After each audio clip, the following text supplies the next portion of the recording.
Hi friends, అందరికీ good morning. ఈరోజు 11వ తారీఖు జనవరి నెల 2026 ఆదివారము. కలకడ మార్కెట్ టమాటా ధరలు టాప్ రేట్లు చూసుకున్నట్లయితే ఈరోజు టాప్ వచ్చేసి 15 కేజీల బాక్సు మంచి క్వాలిటీ కాయలు 450 రూపాయల వరకు తీసుకున్నారు. మంచి క్వాలిటీ కాయలు. ఇంకా క్వాలిటీ ఏ విధంగా వెళ్ళాయో తెలుసుకుందాం. పొడి మీడియం కాయలు 50 రూపాయల నుంచి ప్రారంభమై 150 రూపాయల వరకు తీసుకున్నారు. పొడి మీడియం కాయలు. ఇంకా 250 రూపాయల నుంచి ప్రారంభమై 350 రూపాయల వరకు సెకండ్ రకం క్వాలిటీ కాయలు తీసుకున్నారు.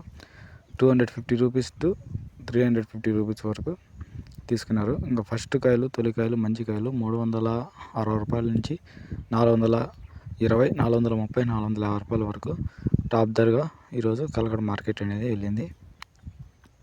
ఈరోజు టాప్ ప్రైస్ వచ్చేసి 450 రూపీస్. కలకడ మార్కెట్లో ఒక లాట్ వేసారు 450. రిమైనింగ్ అంతా 400, 430, 440 ఈ విధంగా మార్కెట్ అనేది నడిచింది ఈరోజు కలకడ మార్కెట్. Thank you.